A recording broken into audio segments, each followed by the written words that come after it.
obviously. What? Just like normal. Wonderful. Take your time. That's the titanium.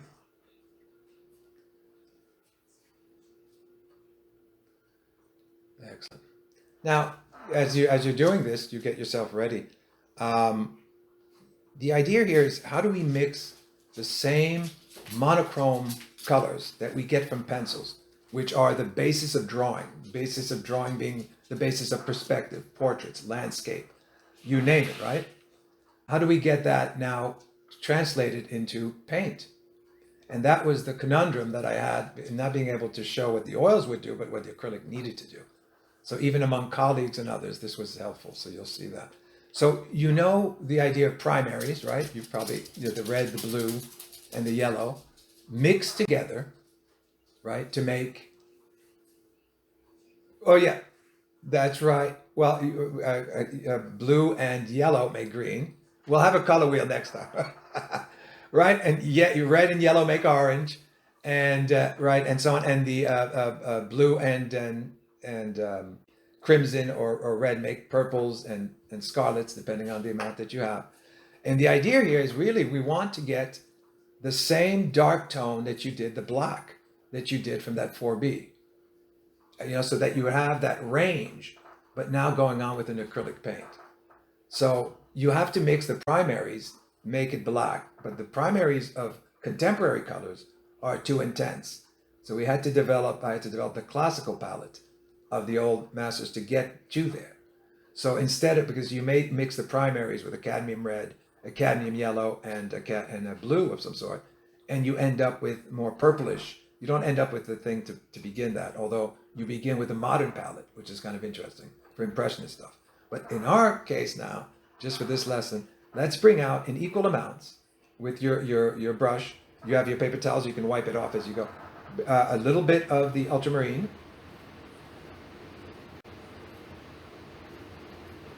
On paper, right next to each other, right?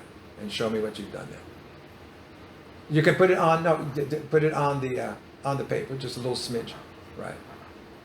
On the wax, yeah. Yes, and next to that, just a little smidge, and then add an umber next to that. In about the same amount, okay? The recipe requires, it's like cooking, right? Just equal amounts. That's okay. Listen. We'll see how if practice makes perfect, you'll be fine. Okay, and then that is going to take care of our red, believe it or not, that dark umber. Okay, and for the as a primary color. Yeah, I'm going to use it as opposed to a red. And then finally for the yellow, you're going to add the same amount of the yellow ochre. Okay, so they're next to each other.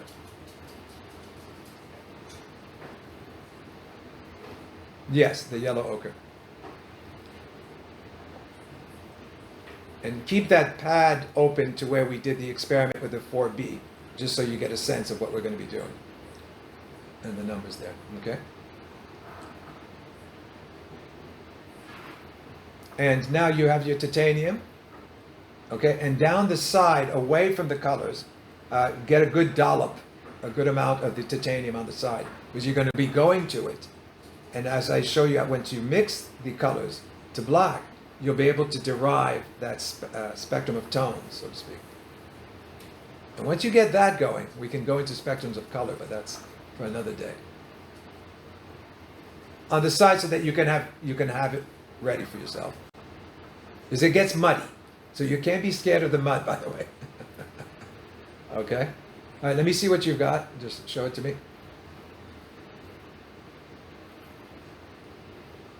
There's a thing here called share screen. You'll see it there at the bottom, and it says share screen. And basically, you have the whiteboard there that you can share it with, but that would be for drawing. So basically, we're kind of stuck bringing it up to each other at this particular point.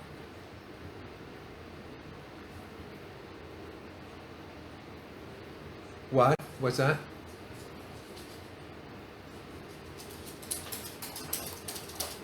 Oh, okay. Well, let me make sure that uh, one participant can share at a time. So here I'll put multiple. We can share multiple participants can share now. Okay. Um, so if you have something you want to put up, you're welcome to do that. Okay. Let me see what you have on your palette first. Click on the whiteboard to see if that's going to work for us. If not, you bring it up to screen.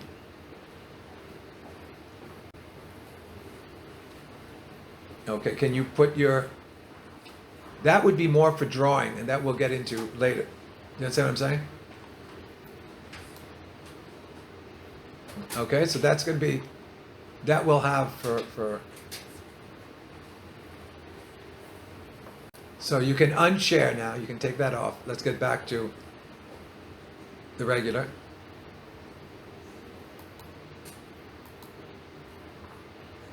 Okay, I got you back. All right. So just bring up the wax paper. Let me see that. I just want to get an idea of what you've done.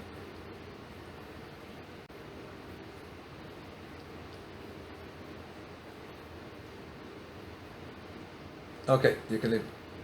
Okay, 1, 2, and 3. Okay, so you've got those together. Now I want you to take those. You should leave it on the pad. Oh, is this from a roll? Oh, from the roll or from a pad? Okay, that's okay. So you can put it down. That's okay. And now mix with just a little water.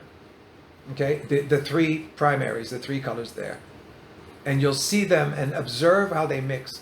They're about the same amount, right? Okay, and mix them together in a nice fashion. Have fun with it as though you were going to bake a cake and you got your mix there and and you'll see it kind of turn into into a specific black. I'm not there with you, but you'll get a sense of what I mean. Yes, all together. And those three, they mix to black. And by the way, with every variation of the blue, the yellow, and the red, it mixes to another palette altogether, which can give you, when you want, an original palette, which we'll get into as well, because you may be prone to liking certain colors. You understand? Okay, now tell me when you've kind of done that, and you'll see, kind of miraculously, it turns to a warm, or it's got to be, you've got to equal measure. That's all you need to think about. And that is why the tubes are a little easier to measure ultimately, and also that you use a consistent brand, because the pigment amount in each varies. You understand? So that the ultramarine you got is a good brand, may have 40% filler, as opposed to the little canisters, which may have 60-70%. So you want an even mix. You've got to get at least the primary colors to be the same. Okay, that's just, and we're learning together. So did you get? That's okay. That's okay. Just let me see what you have. I don't want you to have perfect black right now. What I want you to do. What's that? That's okay. For now, don't worry about that. Put it down. That's because we have 3 different paints. We're not going to fight too much on that thing. What's interesting now is you're going to take your brush and get a dollop of the white on it. Tell me when you're ready. And you're going to go in, not replacing all the color there, but beginning to mix as you did in the 4B pencil. Add a little white to the green, we'll say the black for now. Okay? Get a tone from that, without mixing the whole thing, because you want to leave the number 10 there as 1, okay? Once you've done that, wipe the brush off, take a little more white, and go into the place you just did. You'll see it lighten. Yes. And what you want are the tones going down. So you have, how many tones do you have now? Let me see.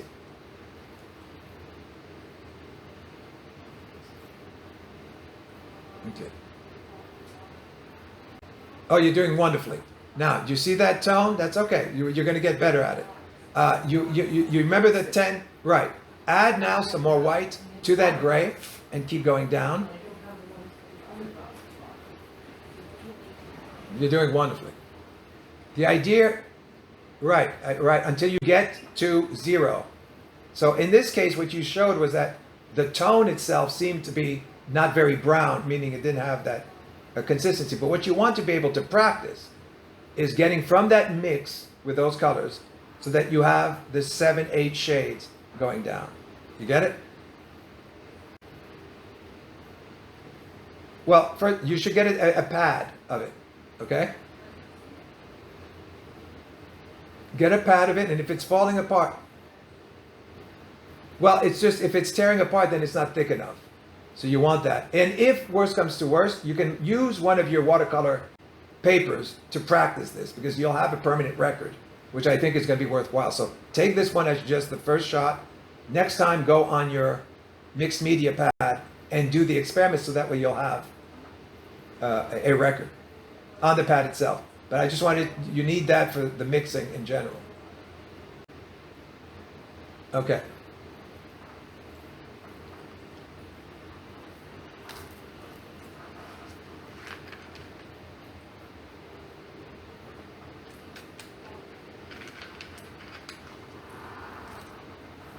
What's that? Yeah, a palette wax paper. It might be easier for that reason, what you said. Yeah, but this is just the exercise. So don't wear, and you know something? Don't wear white next time, just in case, okay? Because you're going to be screaming at me. You look terrific, but wear schmuck or something. This is painting class. All right. All right. So now, so you're doing wonderfully. So the idea is keep adding white as you go down, so you get at least, in this case, 3, 4 shades. Okay.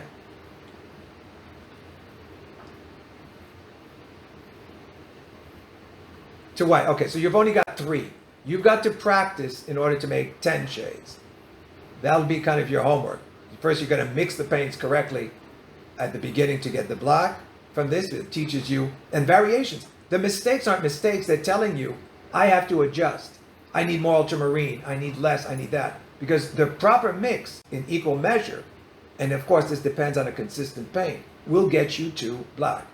And once you've got that, you have the grays. You can pick up your pencils and be able to literally commit a one-to-one correspondence, which is what is necessary to be able to paint and be able to draw.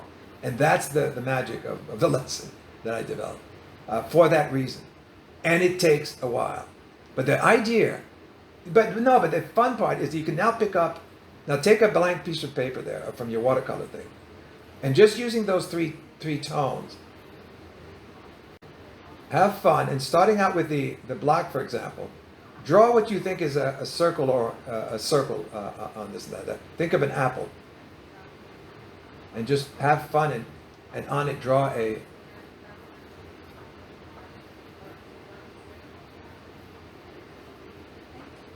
No, with you can use your paint now and your brush. Use your brush. Yeah, well, you put it this way. You know something? Do it with the 4B pencil first. Just draw the outline of a circle.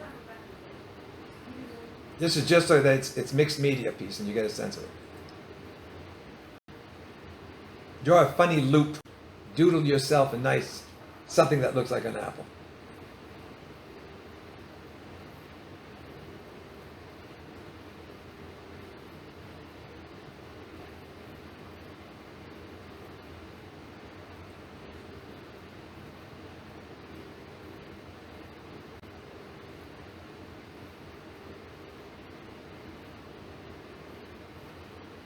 Now, do you remember the shading that we did for the original? Within the lines of the apple, just say from the top to the bottom, do a couple of the shadings with the 4B that go from dark to light. So that you're going to have what's called a group of shading blocks. So show me what you have. Yeah, you could be on the side. Yeah, just do a series of shading lessons inside the circle that you did, okay? That go from darkest to light. or lightest to dark if you would be so brave. All right, and then turn the apple around and do another one. And let me see what you're getting there. The idea is that you're having fun just understanding the range. You're not actually, you're working abstractly, right? So it's not pure figuration, but you're getting the tones there. That should be enjoyable on its own.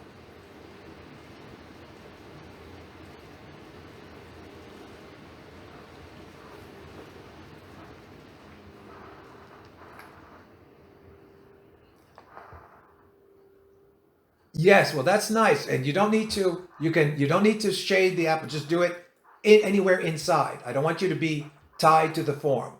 Just do it. That's very nice, by the way. But just do a couple of swatches without being holding to the line. Just so you get. No, no, just go inside the apple, right? And then let me show you this. Right, you're going inside the apple. Right? I like your apple, by the way.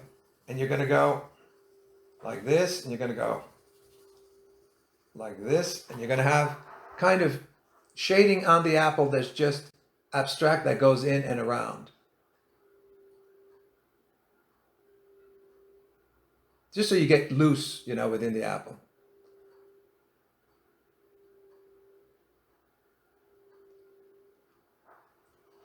Okay.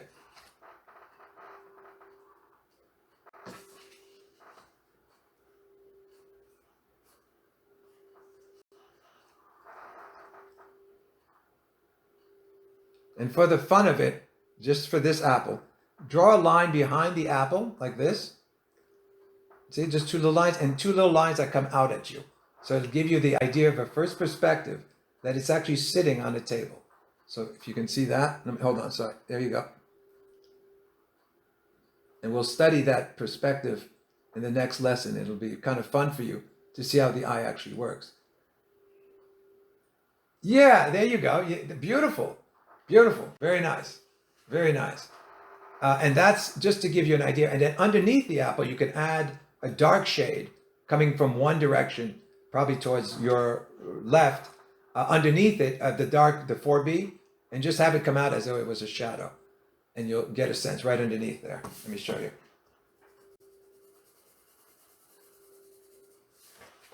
And that's just to give you a sense, and we'll study where light comes from. Right? You're having a fixed light coming from one direction and just moving across. And that encapsulates quite a bit of a lesson there. And what you're going to do.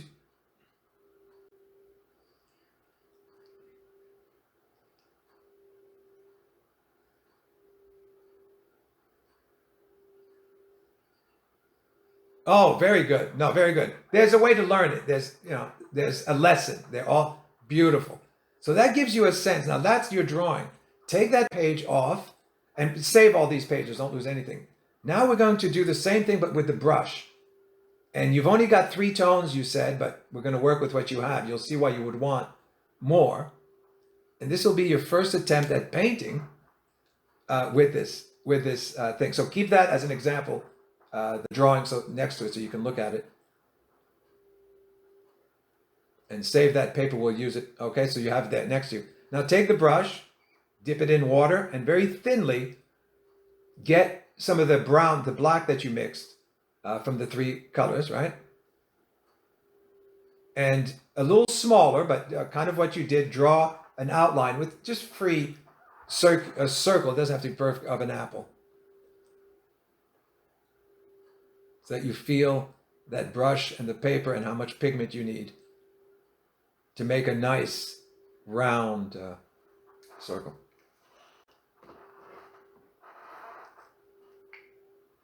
You're a natural. Oh, no, I get that's all fun. The only thing, you understand? It's a journey, it's a narrative, it's nothing but fun. Because everything can be right. Because there's no specific reality that you're going for at this point. There we go. That's what I wanted to hear. Excellent. The apple. And now follow the similar thing. Now take a little more of that dark stuff, put it on the apple, inside the apple, and add little grades of white, being very thin, so that you get the shading that you would from the pencils.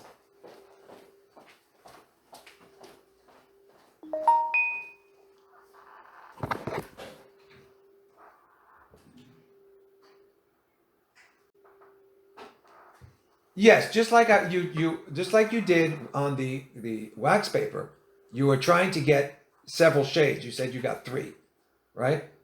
Oh, so no, no, you picked get it off the. You should have enough on the wax paper. Don't mix it on the palette, but mix it separately in general. You have enough on the wax paper of the black that you mixed. To Well, we're assuming, right, that you're going to do this in proportion and that you're going to have a perfect blend. It doesn't matter at this point because it's tones that you want to get. That's the beauty of it. Even if it was purple, it's still a dark purple, and then you get back to it. What you want to do to match the idea is that you want to match the pencil strength so that you have a correspondence to learning, both the drawing and the thing. But who cares? Yeah, okay, it's a greenish brown. Just get the shades of it and add a little white as you go, and you should be able to shade. And think of it as a watercolor, not as a thick acrylic, okay? And have fun doing some of the shades going down. You see what I'm trying to do in the correspondence? Is that you're learning to shade from the pencil shading to the mixing of the colors. And that's enormous that you can even get that. And that will give you the ability to kind of look at things uniquely. Let me see what you've got. Yes. Okay, that's okay. Actually, it may turn into a very colorful piece. You're not, the lesson plans are plans. They're not. They have to be executed to get a grade, and you're having fun.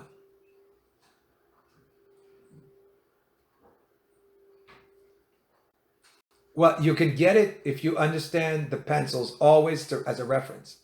You're never lost, and once you get the right mixing, you're never lost, right? Because it goes from black down. Do you get what I'm saying? Okay, right. But what you want to do, that's very good. Add some white, and so that it grades itself going down. You understand? You want to have those 10 shades or 5 shades. The idea is all about shading now. Not about filling in, just shading, as you did with a pencil. So separated from the object, I just used the apple as an idea of a major shape in which you're doing smaller shapes inside, okay? Don't worry about that. And all you want to see is the shading, right? So add a little, what's that? Gray. Okay, now stop there. Clean the brush. Take some fresh titanium. And from that gray, add a little more. Stop it after you've got a little shade. Clean the brush and go back and do it so that you have grades of shade, just like you did with the pencil. That's the lesson, by the way.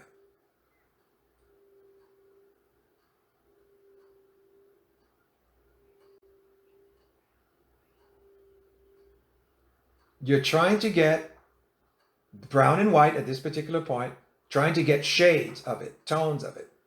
So it gets from dark, which is a 10, down to 9, 8, 7, 6, down to the white of the paper, ultimately. That's the trick. That's the whole point. So there you can understand shading, and you can start with a 5 to a 0. You can start from a 10 to a 5. You'll be able to understand that. And that's what the hardness of the pencils matches. So that's as technical as I want to get with it, but that's the beauty of it. And that gives you a lot of fun because everything is going to be tonality, isn't it? With color added, so to speak. Ultimately. And proportions and perspective and composition, which you get.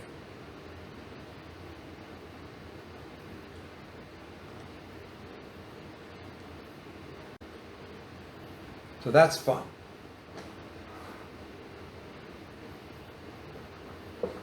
There's nothing you can do wrong, by the way.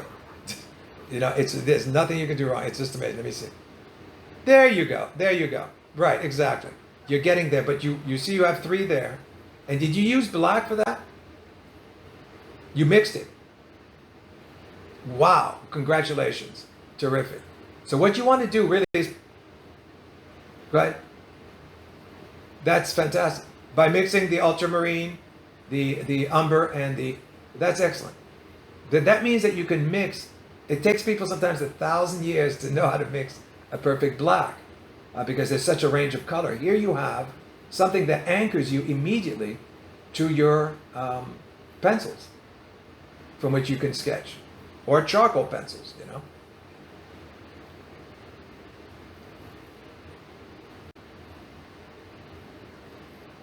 Yes, you continue to add discrete amounts of white until you're comfortable that you have the range of grays. You understand? So meaning you're pulling from an original amount of the black, right? And there's a certain amount of white that will get you the shade that's next to the dark, right? Will get you a 9. Another little amount of titanium will get you to 8, 7, 6, until you get it all the way back to basically the white of the paper. And that shows it's like piano keys that you have the range of motion on the piano that can let you play some melodies. And that's what we're after. Think of it as an abstraction, not as something, but it's an abstraction that goes with everything. And it should be just fun to do it. You don't have to do it inside an apple. You can do it inside nothing if you want. And that'll help you when we do landscaping. Just the shades of the sky and things. Let's do one exercise for the fun of it. Tell me when you've done that. Let me see. Yeah, and remember, I don't want you. Yeah, that's wonderful. But you don't have to stick with the whole apple. That's great what you're doing, because it'll come to the white. You can also play in another apple within it as just a series of hatchings, they're called. You know, where you just go from dark to light, light to dark. That's another exercise. But yes, you're doing wonderfully. It's coming out nicely across.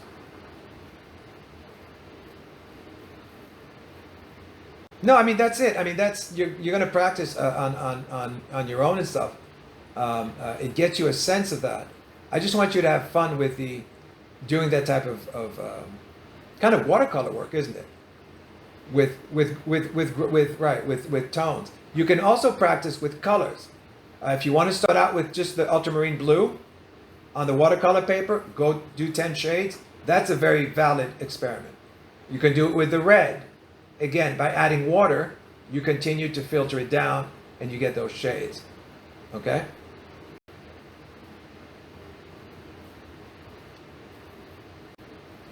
But yes, and that you can start doing when you start coloring.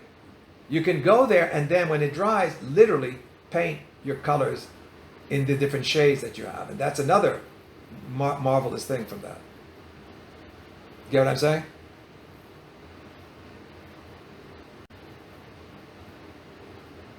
Right, and that's what you want with complements mixing together. They become neutral, which is kind of fun. So.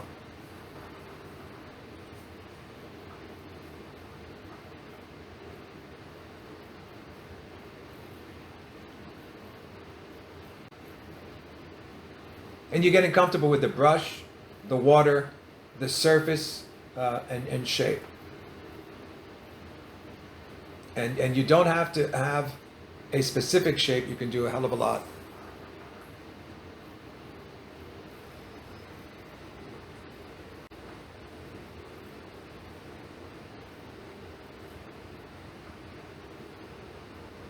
Yes. Oh. Right. That's correct. That's absolutely correct. You can. That's part of the next lesson is actually then to derive your chroma and your colors. But it's always going to be consistent. You're never going to have to say, "Oh, how did I do this?" and come back to it. As many students have come back to me after 20 years with a painting that they wanted to finish, or lessons that they want that can add consistency. Even colleagues, so that's really been fun. And with this type of base, you can bring anything, from a photograph to a painting to the reality of your room, a portrait you want to do, and we have a basis of understanding that we can go to. Understand? It's a lot to absorb, but I know you're into it. And you'll have your favorite brushes. You'll have your favorite, a bunch of different things. You'll make your own instruments from this.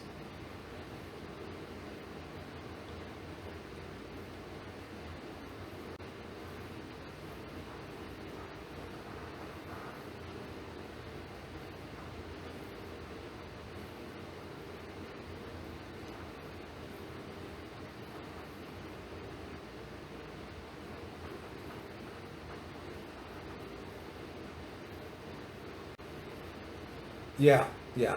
That gives you a range, as you would the piano keys again. That just gives you, and of course you have the intensity of how you strike them and so on like that. But it gives you that. The analogy to cooking is another one in terms of mixing. It's kind of the mix of everything when it comes to painting. But ultimately, it's your visual reality, and that's what's interesting and beautiful. And you can become lyrical that way. You know that one stroke is going to be dark, another one's going to be a little gray, another one's going to be lighter, another one's going to be color, and you can do just lyrical pieces for that landscape that you're going to be doing a bit later, which is just a division of horizon lines, up and down. But so much of what we see are, dawns and dusks with those beautiful.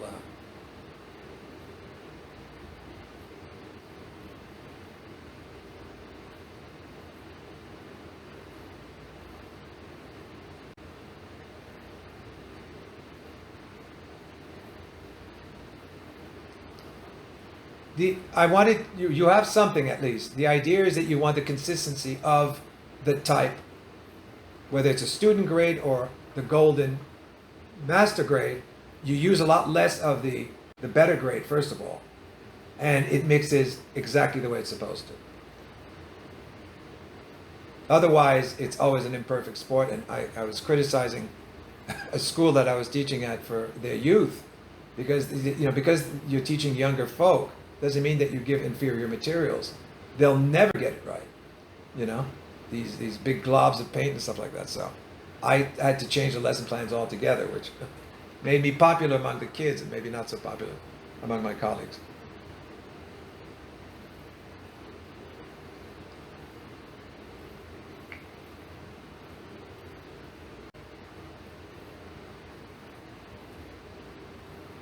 Yes, exactly. That's a good way of saying it. And you find out how. The idea is then you can choose. Let's say you want to choose a middle gray, a number 5. You can choose that middle gray. You kind of know intuitively how to mix it, and then you go from that down to 0. It'll be a much lighter painting. You don't have to begin with black. You can begin with a lighter shade, and that's the same thing that you'll apply with color. Now do the same thing that you're doing when we're offline, so to speak, and take the watercolor paper and start out with your blue, a deep blue, and just adding water, go back and forth so that you get a light, adding water this time, not white, just water, that you get the 10 shades going down just on that. So you have the idea that you can do it with, for example, the deep blue, and shade it just with the water reflection of the paper, giving you that range. Now here you're mixing, it's called tinting when you add the white to it. Okay, when you add the water, it's just shading.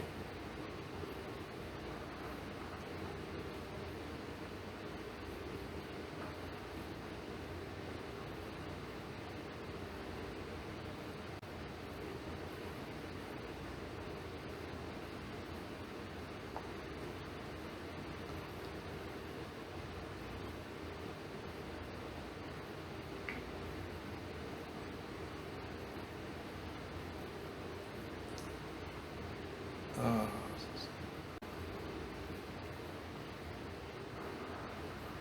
Let me see. And pulling it out, exactly. And you do that, and if you do it, they're very nice, by the way. If you're doing it from the top of the page, if you have a line in the middle, you'll be able to do skies that way very easily.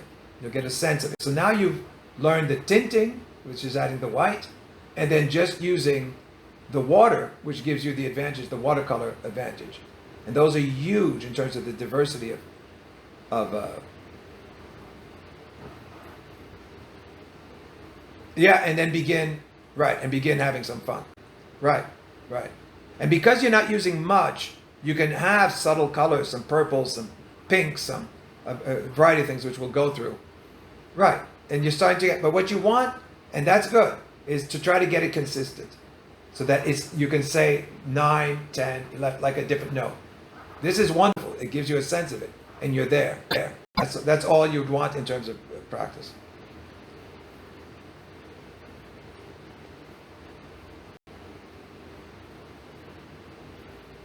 Yes, and those grades are wonderful in terms of they're usually, you're saturating them when you add a little color and desaturating them when you're just going from black.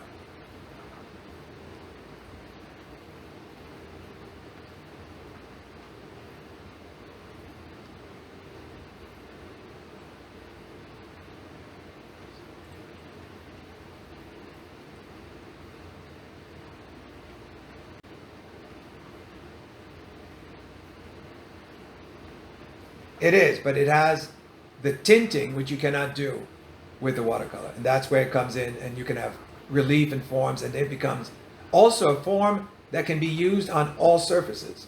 Wood, different types of paper, chairs, people, it moves itself in various things.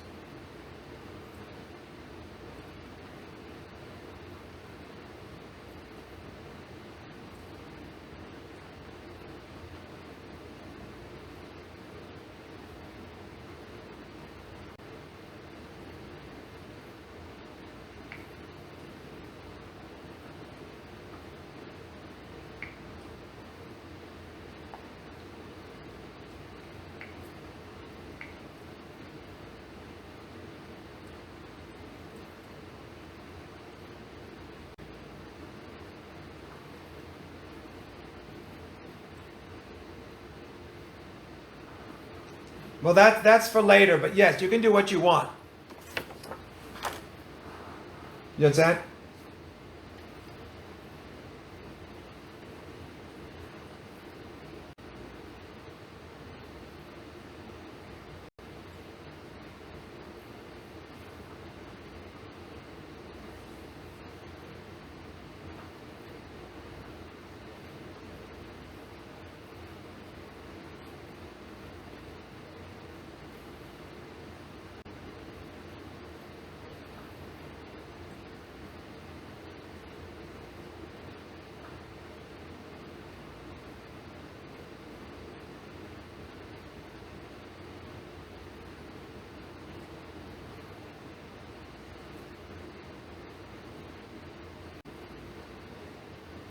Yes, that's what you're going to do. You're going to experiment and have fun. Using shapes and interiors. Once you've got something mapped out, just practice and have fun and discover for yourself. This is very important. Elements that you really like, so that things that you want to repeat, we can discuss it, and it's called rinse and repeat, and they become part of your arsenal, if you want, part of your repertoire, and that will quickly advance you to places you want to go, because we can then say, well, in this portrait, this tonal range of blues really works with you. We won't be stressing you out on doing, another type of thing, and we can play with that. You know, as far as shapes and sizes, there's something called foreshortening for the head, and perspective for objects in space. So that's going to be interesting, and I'll teach you the proportions. And once you've got that, it'll be a little cartoonish at first, but you can then apply it to people that you see and so on like that, and be able to get the learning a little of the physiology, the anatomy, but without going too far into it. Just some basic triangles and circles and so on like that. And the approach is as deep as you want it to be. The face is the most intimate, complicated landscape you can imagine at the same time, because it holds all the emotions, and everything is geared in terms of muscle and sinew, and so to say that. So it's, it's deep. All right.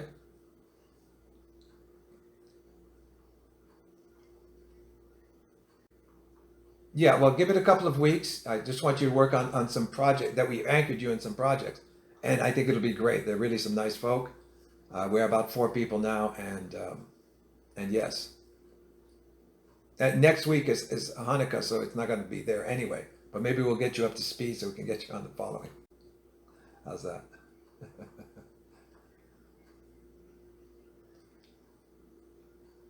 For the next till next week, let's say we'll do Wednesday again for the fun of it. Do the color mixing. Start with the pencils again. Test out each of them so you get to know what that is. But then go to the making that perfect monochromic series of colors, and then their shades, so that you have, 8, 9, 10, each distinct from themselves, so you can have that. That's the technical boring exercise.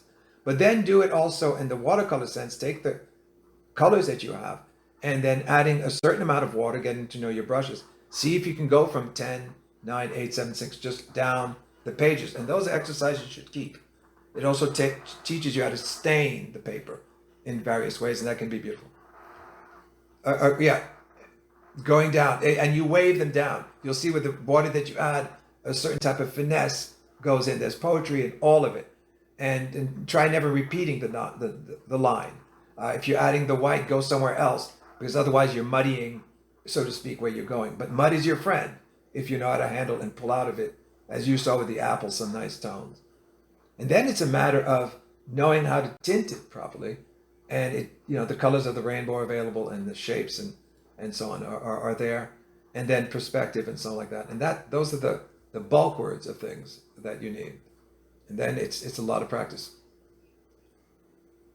Well, the ones that you feel like. I mean, start with the blue on a separate thing. Once you've gone through all the exercises, or whenever you feel like it, actually. Remember, these are suggestions. You're the boss. Go with the blue and go down. Have fun. Do one with just the water. Next to it, do it with the tinting. So it goes from the blue down to the lightest blue with the titanium. Do the red. Do the primaries. Do a yellow that way, which is going to be beautiful. And you'll see very important differences, but that can be used aggressively to do some great effects. Okay? And then we'll do with the mixing. Don't do the mixing too much right now, because there are certain rules that you want to follow so that you don't fall into despair. Yeah, just for now. Well, first just add water to one side. So you have one thing on one side, and you have another streak on the other. Do one which is all slight variations of water that tones it down, right, from 10 to 0. And then the next to it, use it with titanium. It gives you a perfect lesson, doesn't it? And see how you do with that. You know what I'm saying? And that's a lot. That's practicing your scales, okay, if you're going to do. But they should be fun. Meaning it should be beautiful. The effect should be this and that. It's not an academic exercise. These are just fun. And then you can actually do other things to it as well, which we'll get to. And feel your stroke too. Have fun with the consistency and then the lightness of it.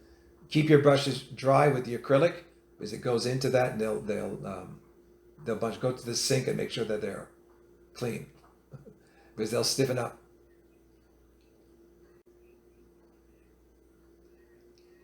Not well. If there's a certain dish that you can get that it covers it, all right, or a mister that will keep it for about a week if we do that. Yes, and so you'll see it. Just ask for it, and it's a drawer that covers it, and you can keep if you're overusing it.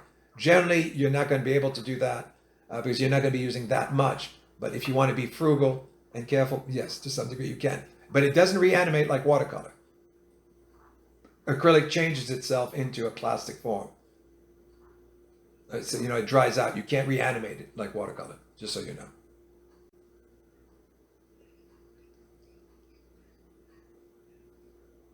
Yeah, and make sure it has a lid on it so that it stays moist, and at least it'll last several days, if anything.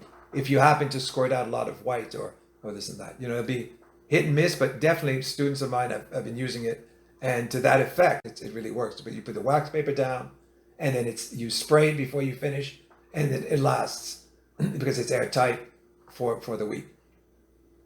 Anything to save, because these are enormously expensive things, and that's why you got to learn to use it less. Less is more. Well, I see a couple of smiles. There we go. That's the main thing, is to have you laughing most of the time. I'll get my jokes ready. I'll get this and that. And if we can get you laughing either at me or yourself, we're good. Okay? Because remember, it's doodling, it's caricature, it's fun.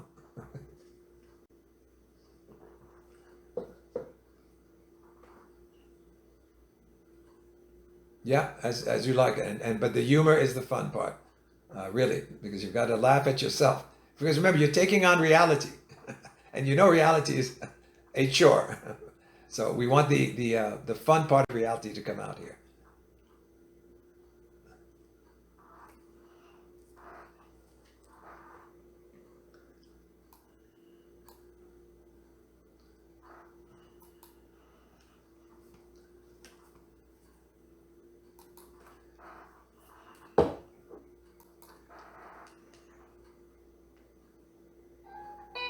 Ah, hi, it just went off all of a sudden.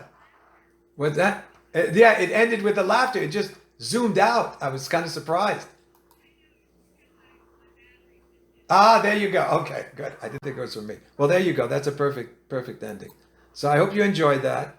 Uh, yeah, take time with it. Like I said, just it's all meant for fun. That's as serious as it gets. But I thought they're essential basic lessons. You know what I'm saying? And once you get over them, you can paint the world. So all right. Yeah, yeah, and you'll know the eye is always right and the feeling is right when you're getting something, and you'll be this will be a time of discovery for you. So enjoy. All right, my love. All right, I'll talk to you soon. I will, I will. I'll have to give you a buzz. Terrific. Uh, Absolutely. All right, talk to you soon.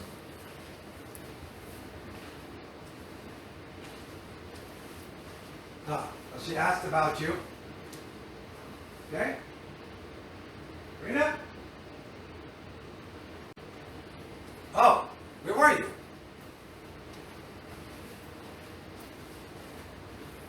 Did your thing stop? Huh? Oh. Huh? Yes, at some point. I think. Oh, I'm exhausted. Yeah, no. That was an hour, 2 hours. But you got a good portion, I think. Oh no, it didn't stop. Oh, really?